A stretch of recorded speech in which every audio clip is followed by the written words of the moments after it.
VOA This Morning.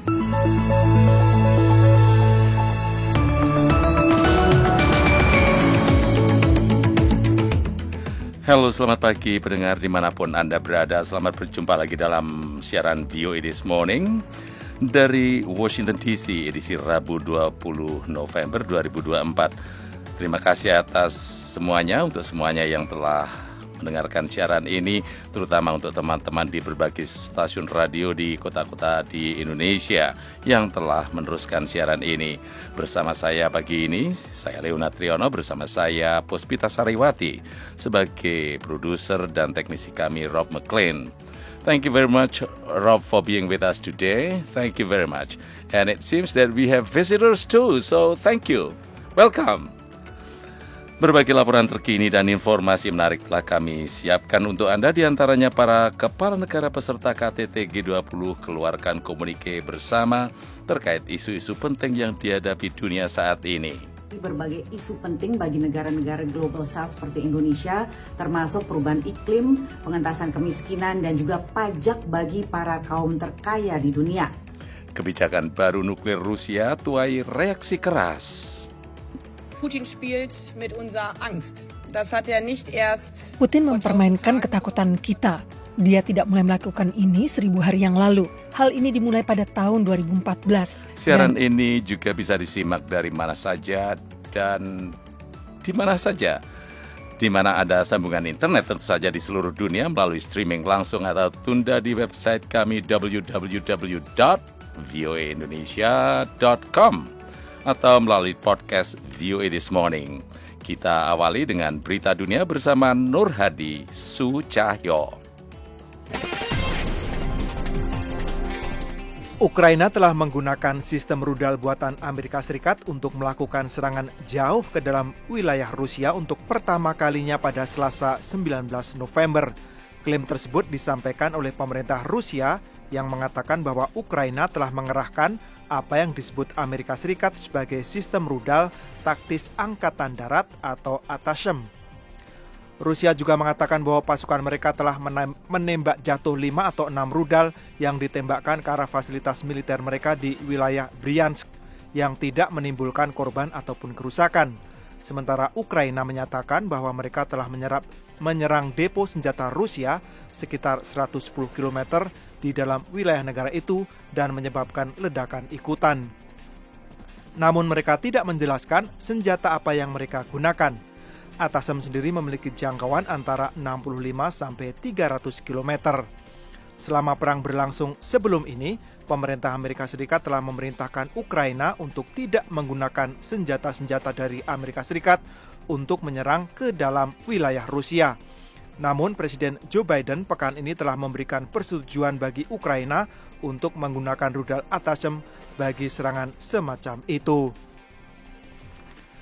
Iran lebih jauh meningkatkan persediaan uranium yang diperkaya hingga mendekati level senjata meskipun ada tuntutan internasional. Hal itu menurut laporan rahasia pengawas nuklir Perserikatan Bangsa-Bangsa yang dibaca oleh The Associated Press pada Selasa. Laporan oleh Badan Tenaga Atom Internasional IAEA mengatakan bahwa hingga 26 Oktober, Iran memiliki 182 kg uranium yang diperkaya hingga 60%, meningkat 17 kg sejak laporan terakhir pada Agustus. Uranium yang diperkaya pada kemurnian 60% hanya selangkah lagi dari level senjata, yaitu pada level 90%. IAEA juga memperkirakan dalam laporan tribulanannya bahwa per 26 Oktober, total persediaan uranium yang diperkaya milik Iran mencapai 6.600 kg, yang merupakan peningkatan sebesar 850 kg sejak laporan terakhir pada Agustus. Berdasarkan definisi IAEA, sekitar 42 kg uranium yang diperkaya hingga kemurnian 60% adalah jumlah yang secara teoritis memungkinkan untuk membuat satu senjata atom jika material tersebut diperkaya lebih lanjut hingga 90%.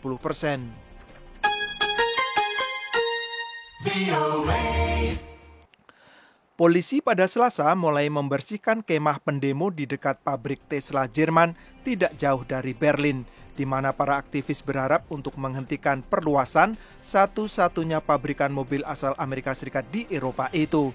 Para pendemo yang beralasan bahwa rencana Tesla untuk mengembangkan pabriknya akan mengancam pasokan air bawah tanah telah membangun rumah-rumah pohon di sebuah area hutan di samping pabrik itu. Sejumlah aktivis lingkungan secara sukarela meninggalkan kemahnya, sementara sebagian yang lain harus dipindahkan dengan paksa, kata seorang juru bicara polisi. Para pendemo yang tetap berada di atas pohon dikawal turun oleh penyelamat spesialis ketinggian, kata juru bicara itu lagi. 4 orang ditahan sementara selama operasi penertiban. Polisi mengatakan bahwa mereka didesak untuk membersihkan perkemahan sementara itu atas permintaan pemerintah daerah setempat dengan tujuan untuk mencari amunisi era Perang Dunia Kedua yang tidak meledak. Presiden Brazil membuka hari kedua pertemuan 20 negara ekonomi terbesar dunia pada Selasa dengan mendesakkan tindakan lebih untuk memperlambat pemanasan global. Dia mengatakan negara-negara maju harus mempercepat inisiatif mereka untuk mengurangi emisi yang merusak. Brazil menjadi tuan rumah pertemuan G20 tahun ini yang puncaknya diselenggarakan pada 19-20 November tahun ini.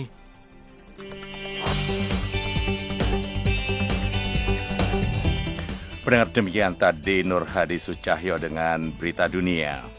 Kini kami sampaikan laporan internasional. Para pemimpin dari kelompok 20 atau G20 pada hari Selasa mengeluarkan komunike bersama yang menyoroti penderitaan yang disebabkan oleh konflik di Gaza dan Ukraina, sekaligus menyerukan kerjasama dalam perubahan iklim, pengurangan kemiskinan, dan kebijakan pajak. Berikut laporan Patsy Widakuswara, Kepala Biro VOA di Gedung Putih, langsung dari lokasi KTT di Rio de Janeiro. Di Brazil, Presiden Joe Biden, Presiden Prabowo Subianto, dan para kepala negara G20 lainnya mengakhiri KTT mereka yang terakhir pada hari Selasa. Mereka menandatangani pernyataan bersama atau komunike yang menggarisbawahi berbagai isu penting bagi negara-negara Global South seperti Indonesia, termasuk perubahan iklim, pengentasan kemiskinan, dan juga pajak bagi para kaum terkaya di dunia. Pertanyaan yang menjadi fokus utama para diplomat di sini adalah seberapa kuat komitmen Amerika Serikat terhadap isu-isu ini. Karena Januari nanti akan ada pemerintahan baru di bawah Donald Trump yang sering menyebut perubahan iklim sebagai hoax dan selama masa jabatan pertamanya menarik Amerika Serikat keluar dari perjanjian iklim Paris. Ia juga pada masa jabatan pertamanya memangkas pendanaan untuk program bantuan luar negeri. Terkait proposal pajak wajib 2% pada warga terkaya dunia yang akan digunakan untuk menangani kemiskinan, ada dinamika menarik. Presiden sayap kanan Argentina Javier Milei menolak usulan Brazil tersebut setelah mengunjungi Donald Trump. Namun dilawan oleh Brazil dan akhirnya G20 setuju dengan pernyataan akan berupaya memastikan bahwa individu dengan kekayaan sangat tinggi akan dikenakan pajak secara efektif. Terkait berbagai konflik global dunia, khususnya Ukraina dan Gaza, komunike ini sebetulnya mengecewakan bagi pihak Amerika Serikat dan negara-negara Barat. Mirip dengan komunike G20 India tahun lalu, komunike ini menyoroti penderitaan dan dampak negatif perang Ukraina terhadap perekonomian global. Jika Anda ingat, G20 Bali 2022 berakhir tanpa komunike karena adanya konflik mengenai isu ini. Terkait Gaza, komunike ini menyoroti penderitaan dan dampak negatif perang, mendukung gencatan senjata di Gaza dan Lebanon, menegaskan hak warga Palestina menentukan nasib sendiri dan komitmen terhadap solusi dua negara, namun tidak menyebutkan hak Israel untuk membela diri, sesuatu yang selalu didorong oleh Amerika Serikat di berbagai forum global. G20 memang terdiri dari negara-negara G7 ditambah Rusia, Cina, dan berbagai negara Global South, sehingga komunike memang lazimnya tidak tajam dan memuaskan semua pihak. Saya Patsy Widakuswara dari Rio de Janeiro, Brazil, VOA News.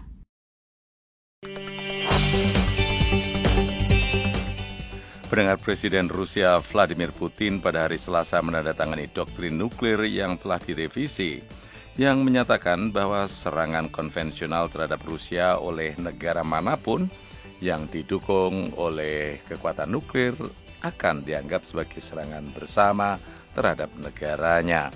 Langkah Putin ini diambil setelah Presiden Amerika Joe Biden mengizinkan Ukraina menggunakan rudal jarak jauh yang dipasok Amerika untuk menyerang sasaran di wilayah Rusia. Tim VOA melaporkan. Jerman termasuk salah satu negara Eropa yang bereaksi keras terhadap ancaman Putin. Menteri Luar Negeri Jerman, Annalena Baerbock, mengatakan bahwa negaranya tidak akan terintimidasi oleh kebijakan pencegahan nuklir baru Rusia dan mengatakan bahwa Berlin pernah melakukan kesalahan serupa di masa lalu dan tidak akan mengulanginya.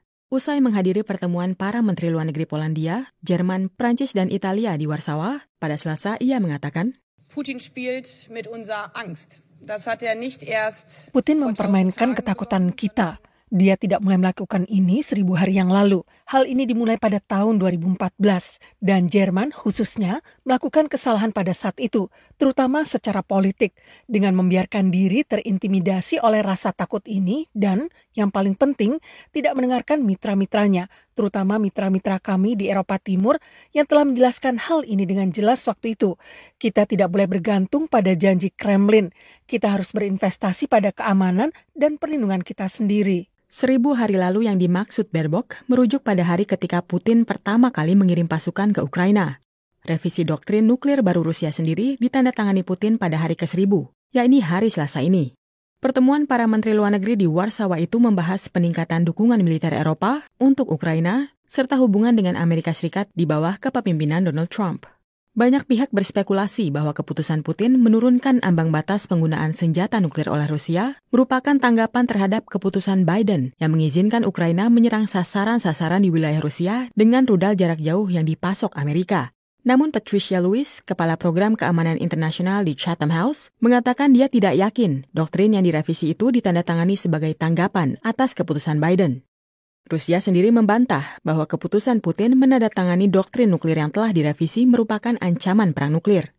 Menteri Luar Negeri Rusia, Sergei Lavrov, di sela-sela KTT G20 di Brazil mengatakan, We are strongly in favor of doing everything not to allow. Kami sangat mendukung upaya apapun untuk mencegah terjadinya perang nuklir. Kamilah yang pertama kali menyarankan Amerika Serikat pada masa Uni Soviet. Dan Presiden Gorbachev dan Presiden Reagan membuat pernyataan bersama bahwa tidak ada pemenang dalam perang nuklir. Dan perang nuklir tidak boleh dimulai. Pemerintah Amerika Serikat mengaku tidak terkejut dengan penurunan ambang batas serangan nuklir Rusia. Gedung Putih mengatakan pada hari Selasa, pemerintah tidak berencana menyesuaikan postur nuklirnya sebagai respons.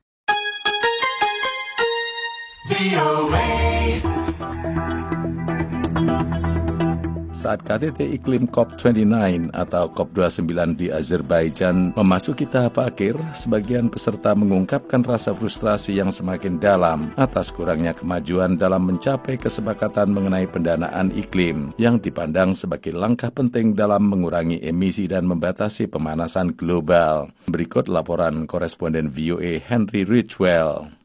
Uang mendominasi hari-hari terakhir KTT COP29 atau dalam istilah COP, dana untuk iklim. Rasa frustrasi itu terkait pertanyaan tentang siapa yang akan membiayai negara-negara miskin untuk beradaptasi dengan perubahan iklim dan beralih dari bahan bakar fosil seiring pertumbuhan ekonomi mereka. Delegasi Bolivia Diego Balanza yang memimpin blok negosiasi negara-negara berkembang pada hari Selasa menuduh negara-negara kaya selama 1 dekade gagal menepati janji. Negara-negara kita menderita dampak perubahan iklim yang sebagian besar disebabkan oleh emisi bersejarah negara-negara maju. COP29 dimaksudkan untuk menetapkan target pendanaan baru untuk pendanaan iklim.